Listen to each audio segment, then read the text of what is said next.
속보 들어오면 다시 정리해서 전해드리겠습니다. 정성호 의원님 어서 오십시오. 예, 반갑습니다. 예, 지금 뭐 아침 출근길인데 화재 사고가 나서요. 예, 좀 별일이 없었으면 좋겠습니다. 네, 예. 속보 들어오면 전해드리겠습니다. 자, 국민의힘은요 지금 대선 패배 이후 지도 체제를 어떻게 정비해 나가느냐를 놓고서 계속 갑론을박입니다. 어제 의원총회에서 5시간 동안 토론이 벌어졌다면서요. 예, 맞습니다. 예, 결론을 내지 못한 거예요. 결론이 난 게 거의 없다고 보시면 될 것 같습니다. 예, 그만큼 의견들이 달랐다는 거죠. 일단 그 원인 중에 하나가 김용태 비상대책위원장이 예, 의총 전날 전날에 5대 개혁안을 그렇죠. 발표를 했지 않습니까? 예, 예. 그래 이 부분에 대한 좀 지적들이 좀 있었어요. 그러니까 바로 다음 날 6월 9일에 예. 어제 의총이 있을 것인데 예.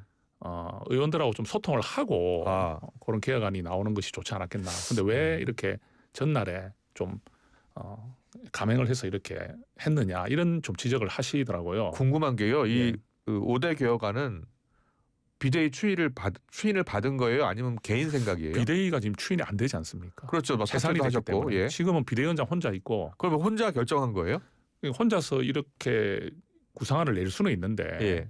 이게 이제 자꾸 아까 다시 나온 대로 소통이 부족했다는 부분이나 실질적으로 이렇게 권한이 있느냐는 이야기가 나올 수밖에 없지 않습니까? 그렇군요. 예. 지금 비대위원이 없습니다. 다 사퇴했습니다. 다 사퇴했군요. 다 사퇴했군요. 비대위원회 자체가 지금 존속하지 않고 있기 때문에 이게 실행 가능할 수 있는 게 되느냐는 이야기도 나오는 거죠. 그래서 비대위원장 물러나야 한다라는 이야기도 나온 거군요. 그런 이야기도 있었습니다. 예. 근데 또 한편으로는 비대위원장에게 힘을 실어주자는 이야기도 상대적으로 있었습니다. 예.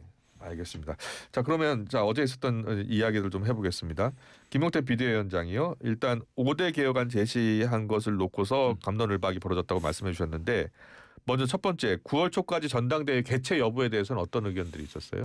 대체적으로 전당대회는 해야 된다는 의견이 많았던 걸로 생각합니다. 9월 초 정도라고 이제 물론 또 시기를 다른 시기로 제안한 분도 계시지만 대체적으로 김용태 위원장이 제시한 이 안이 무난하다고 보는 것 같아요. 그래요? 그 전당대회 개최 같은 경우는 좀 공감을 많이 한다는 느낌을 갖는 이유는 이건 어떤 뭐 어떤 개가 주장했다 이런 것이라기보다는 사실 우리가 지금 선출된 당대표가 나와야 되겠죠. 네. 이거 어떻게 비대로 가겠습니까? 그래요. 예. 지명된 비대위원장이 이 난파선을 이끌고 가기에는 사실 좀 어렵습니다. 그래서 당대표 선거라는 것은 당원도 뽑지만 국민의 여론도 들어가잖아요. 예. 이렇게 해서 좀 우리가 선출된 당대표가 나오는 것이 맞다는 의견이 많은 것 같고요. 그래요. 그게 친윤계, 친한계, 비윤계 할 것 없이 의원들 대부분이 같은 그런 생각이에요. 의견이 많은 건 분명합니다. 알겠습니다. 예. 그 앞서 김용태 비대위원장 이야기를 하셨는데 김용태 비대위원장은 사실상 김문수 전 후보가 지명한 비대위원장 아니에요? 맞습니다. 예. 그리고 그 전 비대위 체제 때 비대위원이었고요. 예. 그 권영세 비상대책위원장이 있을 때 비대위원이었습니다. 그래요. 예. 그렇다면은 친윤계를 중심으로는 김용태 비대위원장이 같이 책임지고 물러나야 되는 거 아니냐. 다른 비대위원들도 물러났으니까 그렇게 이야기했을 때 김용태 비대위원장은 뭐라고 합니까? 이렇게 된 것 같습니다. 그 사퇴 요구가 있었다는 말이 있었죠. 같이 사퇴하자. 권성동 원내대표가 사퇴할 때 김용태 비대위원장과 함께 사퇴하자는 말을 했다는 그게 큰 논쟁이 돼버렸잖아요. 이야기가 됐잖아요. 그래요. 예. 그러면서 같이 사퇴하게 되면 하면서 또 어떤 말이 있었습니까? 권성동 원내대표가 사의는 표명했지만 새로 뽑힐 때까지 일은 마무리하겠다. 이게 큰 어떤 촉발제가 됐어요. 그래요. 예. 그러면서 그러면 혹시 김용태 비상대책위원장이 사임하고 권성동 원내대표가 나머지 시간 동안 직무를 수행하는 과정에 새 비대위원장을 지명하는 게 아니냐는 의심을 한 거죠. 그런 얘기까지 나왔어요. 예, 그러면서 그게 이제 권성동 대표는 아니라고 했습니다. 그렇지만 그런 의심을 줄 만한 상황이 됐다는 것이죠. 예. 그래서 지금은 김용태 위원장 임기가 6월 30일까지로 정해져 있습니다. 확고하게 정해져 있습니다. 6월 30일까지요? 그때까지는 아무도 어떻게 할 수가 없고요. 본인이 하겠다면 하는 겁니다. 근데 문제는 그럼 9월 초에 전당대회를 해야 되는데 이 6월 30일까지 임기와 9월 초까지 또 한 2달 가까이 비는 시간이 있지 않습니까? 그렇죠. 이때가 좀 또 문제가 되는 것 같습니다. 새 원내대표 뽑으면 그 비대위원장 직무대행 할 수 있죠. 직무대행 할 수 있습니다. 그 김용태 비상대책위원장이 6월 30일자로 그만두게 되면 남은 2개월 동안 원내대표가 직무대행을 할 수도 있습니다. 있는데 또 원내대표가 새 비대위원장, 관리형 비대위원장을 지명할 수도 있고 그렇군요. 마지막 하나가 있습니다. 김용태 위원장이 남아있는 2달 정도는 새로운 또 비대위원장을 뽑고 이러지 말고 내가 책임감 있게 이때까지 한번 전당대회까지는 임기를 좀 연장해 주면 그럴 수도 있겠네요. 해보겠다는 의지를 보일 수도 있습니다. 그럼 그때 또 의견이 많이 나뉘겠죠. 그래요. 예. 근데 김용태 비대위원장이 어제 그 의원총회에서 본인이 발표한 5대 개혁안 당원 투표로 신임 묻겠다라고 했죠. 예. 그 말씀에 대해서는 조금 부정적인 반응들이 많은 것 같아요. 그래요. 예. 저도 볼 때는 우리가 이제 투표로 던져서 알아보자는 것이 굉장히 좋은 것 같이 느껴지는데 네. 사실은 투표를 던져야 될 만한 사안인가를 봐야 되는 거거든요. 제가 볼 때도 이게 전당대회를 열고 안 열고 하는 부분까지 당원들에게 물어야 되는가 하는 데 대한 생각은 고민이 됩니다. 그죠? 그런 사안인가. 그리고 이 개혁안을 받아줄 건가 아닌가에 대해서 묻겠다. 이렇게 이제 이야기하는 부분들이 과연 당원 투표할 만한 것인가에 대한 이야기가 나오는 것이잖아요. 근데 김용태 위원장의 이런 마음은 좀 일부 우리가 좀 생각해 봐야 될 것 같아요. 본인이 뭘 좀 하겠다 하는데 어려운 이 상황에서 지금 막아서는 느낌이 많이 있지 않습니까? 이걸 돌파를 하려고 하면 특별한 권한이 있는 것도 아니고 비대위는 지금 해체됐기 때문에 그렇다면은 정면 돌파를 하겠다는 의지를 좀 보인 게 아니냐. 그래요. 그런 느낌이 좀 들어요. 근데 김용태 비대위원장 혼자 정면 돌파가 가능하겠습니까? 누가 당내에서 좀 지원이 있어야 될 거 아니에요. 저는 이렇게 생각하는 게 요즘 좀 아쉬운 게 많이 말씀드립니다. 저는 지금 이번에 대선 패배, 후보 강제교체 사태 이런 부분들에 대해서 큰 책임이 있는 사람들이 있다고 보는데 자꾸 이제 좀 이렇게 뭉개고 가려는 분들 모두의 책임이다. 모두의 책임이다라고 이런 식으로 하시는 몰고 분들. 가시는 분들도 계시고요. 그리고 그 책임 소재를 분명히 하지 않으려는 분들 그런 게 문제가 있지 않습니까? 저는 그 부분에 대해서만큼은 굉장히 아쉽습니다. 그리고 우리가 지금 제기하는 문제들을 분명히 제기할 수 있는 문제를 자꾸 당권 경쟁이라고 자꾸 표현하는 분들이 계세요. 무조건 그렇게 표현을 해버리면 쇄신을 요구하는 이야기를 당권 경쟁이라고 자꾸 표현을 해버리면 자꾸 그 이야기가 그래 쏠려서 고개가 되지 않습니까? 이것은 그런 것이 아니라 김용태 비대위원장이 개가 없습니다. 그분은 정말 아무런 소속이 없이 있는 분이 확실한 분이기 때문에 그분이 어떤 친한계나 친윤계를 위해서 이런 행동을 한다고는 전혀 생각지 않거든요. 그래요. 지금 이 상황에서 본인이 이렇게 하는 것이 국민의 눈높이에 맞기 때문에 상식에 맞기 때문에 저는 그렇게 한다고 봐요. 그런데요, 보면 지금 친윤계를 중심으로는 김용태 비대위원장이 물러나야 한다는 목소리가 높은 것 같아요. 좀 더 그런 것 같아요. 그래요? 김용태 비상대책위원장이 좀 생각보다 강한 개혁안을 내놓지 않았습니까? 특히 우리가 굉장히 민감한 게 뭐였습니까? 탄핵 반대, 당론 무효화. 이 부분은 지금까지 그러면 거의 친윤이라는 분들이 줄기차게 이어져 왔던 그렇죠. 탄핵 반대 당론 무효화를 하겠다. 정했잖아요. 크잖아요. 무효하겠다는데. 그리고 후보 강제 교체 사태에 대한 당무감사. 책임 추궁, 당무감사. 이거 좀 생각보다는 강하죠, 그죠? 그럼 딱 친윤을 겨냥한 것 아니냐라는 친윤이 잘못했으니까. 그러니까 이거를 어떤 개를 생각해서가 아니라 친윤이 정말 잘못했으니까 이렇게 한다고 보는 게 맞는 것 같아요. 그런데 그런 걸 받아들이는 또 입장에서 봤을 때는 권한이 명확하지 않은 비대위원장이 이렇게 강한 개혁안을 낸다는 게 맞느냐는 이제 반론이 나오는 거겠죠. 알겠습니다. 그런데 일단은 원내대표 이제 권선동 원내대표가 사퇴했기 때문에 새 원내대표 뽑아야 돼요. 16일이에요. 맞습니다. 월요일입니다. 월요일 다음 주 월요일. 새 원내대표에 누가 나올지가 관심인데 김기현, 나경원 재등판 이야기가 나오던데요. 본인들이 직접 말씀하신 것 같지는 않는데. 근데 저는 그 말씀만은 꼭 드리고 싶어요. 계몽령을 가르쳐줘서 감사하다는 표현을 했다거나 그 대통령을 지키기 위한 그런 어떤 우리 의원들이 막 결집할 때 모일 때 앞장서서 선봉에 서서 역할을 했던 이런 분들은 좀 자숙해야 되는 거 아닙니까? 지금 왜 우리 당 이번에 대선에서 패했죠? 극우 세력과의 절연을 못했고 그리고 윤석열 전 대통령과의 절연이 안 됐기 때문 아닙니까? 그리고 김문수 후보가 거기에 대해서 확실한 선을 끄지 못한 게 너무 아쉽다는 말을 많이 하고 있거든요. 그런데 그런 행동을 지금까지 취해오신 중진들이 무슨 자격으로 원내대표를 하겠다는 거죠? 그럼 저는 그분들이 양심이 있다면은 자숙해야죠. 지금 저희가 지금 취재를 해보니까 김도읍, 김상훈, 박대출, 이현승, 김성일, 성일종, 성원석 의원 등이 자천타천으로 거론이 되고 있어요. 김성원이죠. 예, 원 김성원. 의원. 예, 맞습니다. 김성원 의원. 그 저는 이제 우리 역량이 뛰어나시고 또 잘할 수 있는 분들이 여러 분 계신다고 보는데 방금 말씀드린 네. 그런 분들은 좀 자숙해야 된다 생각하고 예. 그렇지 않다면은 예. 다른 중진들 중에서 3선 이상이 보통 하지 않습니까? 예. 그런 분들 중에서 나온다면은 여러분들이 하마평에 오를 수 있을 것 같은데 그래요. 아무래도 어떤 특정 계파의 확실한 좀 모습이 보여진 분들보다는 좀 예. 옅은 분이 낫지 않느냐는 이야기들이 있는 것 같아요. 그래요? 우리 예. 당이 워낙 친한이냐 친윤이냐 뭐 이런 쪽으로 네. 많이 지금 언급이 되고 있다 보니까 예. 그런 데서 조금 자유로운 분들을 좀 자꾸 이제 언급을 하시는 분들도 계시고요. 그래서 지금 언급되는 분들 중에서도 개파색이 옅은 분들이 좀 예. 많이 계시는 것 같아요. 예, 예. 그리고 뭐 그런 분들 중에서 경쟁이 되지 않겠나 예상을 해봅니다. 네, 알겠습니다. 지금 이제 대선이 끝난 지 얼마 안 됐는데 김문수 전 후보의 당권 도전설 이야기가 나오고 있어요. 예.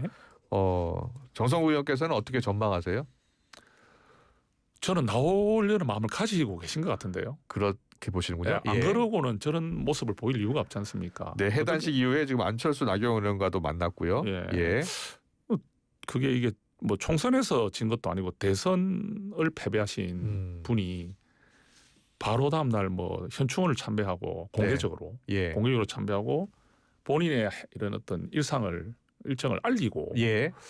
이게 극히 이례적이지 않습니까? 그래요? 저는 그런 마음이 나올 마음이 큰 것 같아요. 그래서 이게 일각에서는 이게 이재명 대통령 모델 아니냐. 이재명 대통령도 2022년 대선 패배 이후 당 대표 또를 지냈잖아요. 연속 2번.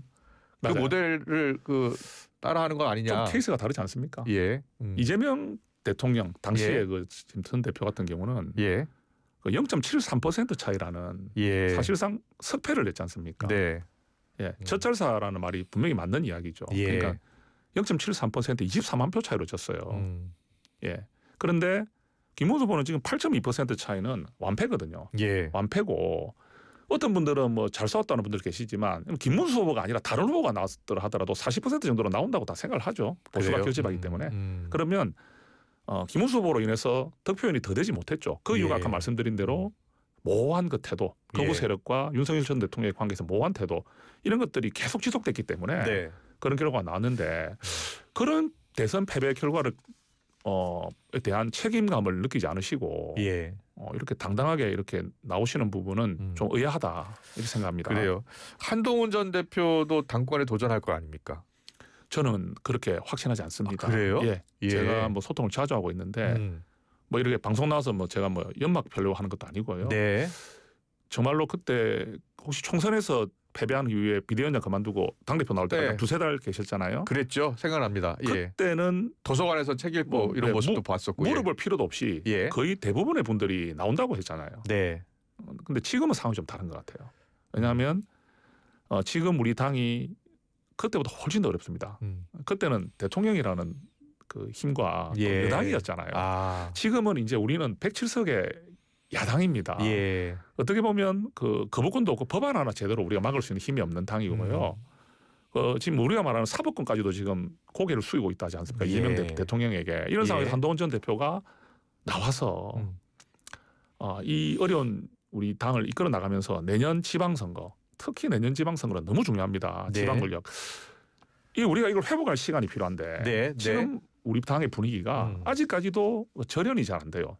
그 윤석열 전 대통령과 이런 모습 그리고 그래요. 예. 이 말씀하시는 분들의 모습 보면 아직도 이 국민의 이 목소리를 제대로 깨닫지 못하는 분들이 좀 제법 많은 것 같아요. 제가 볼 때는 이런 당의 분위기에서 예, 한동훈 전 대표가 예. 들어와서 예. 무엇을 할 수 있을까? 또 이런 생각도 있기 때문에 한 대표께서 또 그런데 반면에 또 한편으로는 정말 지금 이 시대는 한동훈 외에는 국민 앞에 나설 사람이 없다. 왜 예. 대부분 다 계엄과 탄핵에 엮여 있고 예. 여기에 자유로운 사람, 선명한 목소리를 낸 사람 한동훈밖에 없기 때문에 이럴 때 나오는 것이 이 영웅은 난세 나지 않느냐 예. 이런 표현하는 분도 계세요. 그래요. 예. 그래서 한동훈 전 대표께서 당대표 출마에 대해서는 단 한 번도 어떤 언급이나 마음을 표현하신 적이 없습니다. 네. 정성호 의원께서는 한동훈 전 대표가 어떻게 해야 된다고 보세요? 제가 지금까지는 대표께서 좀 저한테 의중을 물어보시면 네. 제 의사를 표현하는 편이거든요. 예. 저는 이렇게 생각합니다. 지금은 말씀을 못 드리겠습니다. 저도 대표께서 어떻게 해야 될지에 대해서 저부터가 지금 좀 당의 상을 조금 더 보는 게 좋을 것 같습니다. 난세에 영웅 나온다는 말씀도 하셨잖아요. 그런 말이 있다고 했지 않습니까? 예, 그런 예. 이야기들 주변에서 많다. 그 제가 직접 표현한 것은 아니고요. 예. 뭐 많은 이야기들 들리지 않습니까? 예. 제 개인적으로는 저는 지금 조금 더 상을 보고 우리 당이 수습되는 과정, 전대가 열리는 과정, 예. 김용태 비상대책위원장의 개혁안이 어떻게 수용되는지 이런 걸 좀 보면서 예. 좀 의견을 드리는 게 맞지. 지금은 판단하기가 좀 빠르다고 생각합니다. 그래요. 예. 그렇다면 국민의힘이 지금 뭐 개파 갈등이 있다고 하는데 예. 국민의힘이 이제 대선에 패배했고 또 계엄의 책임론도 있고 예. 황홀 탈퇴해야 되지 않겠습니까? 예, 예. 그렇다면 지금 무엇을 해야 된다고 보세요? 아까 말씀드린 대로 일단은 우리가 좀 국민들의 관심을 일으키는 게 필요하다 생각합니다. 관심을 일으켜야 한다고요? 그게 전당대 아니겠습니까? 네. 전당대회가 공정하게 치러져야 됩니다. 네. 근데 그 말이 굉장히 뭐 왜 그런 말 당연한 말을 하느냐 공정하게 말씀할 수 치러져야 있잖아요. 한다. 예. 자, 그 말을 왜 하겠어요? 예. 또 무슨 또 이 일이 있을지를 모르는 일들이 자꾸 벌어졌기 때문에 예. 뭐 예를 들어 김용태 비상대책위원장이 예. 바뀌어가지고 관련 비대위원장이 온다면 또 그분이 어떻게 또 무엇을 할지에 대한 것도 걱정이 되고 우리 당이 이렇게 신뢰가 서로 많이 없어져 버렸어요. 그래요. 예. 그래서 국민들께서 지켜주셔야 됩니다. 예. 국민들 당원들께서 공정한 우리 전당대가 되도록 해주셔야 되고요. 예. 그러면 거기에 정말 좀 우리가 국민들 관심을 가지면서 한번 지켜보겠죠. 예. 그러면서 또 그 전당대회를 통해서 당 대표가 뽑히면서 비전을 또 제시해야 되겠죠. 그래요. 예. 이런 과정을 통해서 무기력해져 있는 우리 국민의힘이 국민들에게 다시 새로운 모습을 보이는 것이 필요하다. 네. 이게 제일 우선이다 생각합니다. 그래요. 예. 보니까 그 김용태 비대위원장이 내놓았던 5대 개혁안을 한 번 더 읽어보면 9월 초에 전당대회 개최, 그리고 대통령 탄핵 반대 당론 무효화, 대선 후보 교체 진상규명, 이 세 가지가 중심이었고 당신 민심 반영 절차 구축도 있었고 예. 지방선거 100% 상향식 공천도 있었어요. 이 당신 민심 반영 절차 구축에는 결국은 전당대회 룰하고도 관계가 있잖아요. 그 전당대회 이제 뭐 룰에도 관련이 있는 것이고요. 예. 예. 그 이제 당론에도 예. 뭐 이제는 우리 의원들만 당론을 정하지 말자는 그런 의미도 있는 것 같고요. 예. 근데 이거는 조금 먼 이야기인 것 같아요. 그래요. 예. 알겠습니다. 의원총회를 뭐 오늘 열기로 했는데 오늘 없는 걸로 연기가 공지가 왔습니다. 된 거죠. 예. 예, 오늘은 없는 걸로 공지가 왔습니다. 그래요. 예. 오늘 아침에 속보로 제가 본 것 같아서요. 예. 원래 오늘 열기로 했었잖아요. 예. 어제는. 예. 조금 시간을 두는 것 같습니다. 예. 알겠습니다. 정치 하나 한두 개만 물어보겠습니다. 예. 이재명 대통령 공직선거법 사건 파기환송심이 이제 길 연기하기로 서울 고법이 결정했잖아요. 예. 헌법 84조에 따른 조치라고 했고요. 예. 어떻게 보고 계세요? 일단은 뭐 법원의 판단이니까 존중은 합니다. 예. 근데 좀 아쉬운 게 예. 이게 논쟁이 많이 됐던 부분인데 명확한 규정은 없어요. 예. 근데 법원이 사실 그때 그 파기환송심 내고 나서 예. 대법원이 예. 유죄 취지 파기환송할 내고 때요? 나서 민주당이 이제 굉장히 법원에 대한 그런 압박을 많이 줬지 않습니까? 예. 근데 그때부터 좀 고개 숙이는 모습들이 많이 나타났어요. 아. 예를 들어서 재판이 줄줄이 연기된다든지. 네. 근데 이제 실제로 대통령이 됐지 않습니까? 이재명 예. 대통령. 그러니까 법원이 여기에 대해서 굉장히 좀 부담을 많이 가지는 것 같아요. 근데 국민들의 마음으로 봤을 때는 국민들이 이재명 대통령을 선택했다는 것이 재판을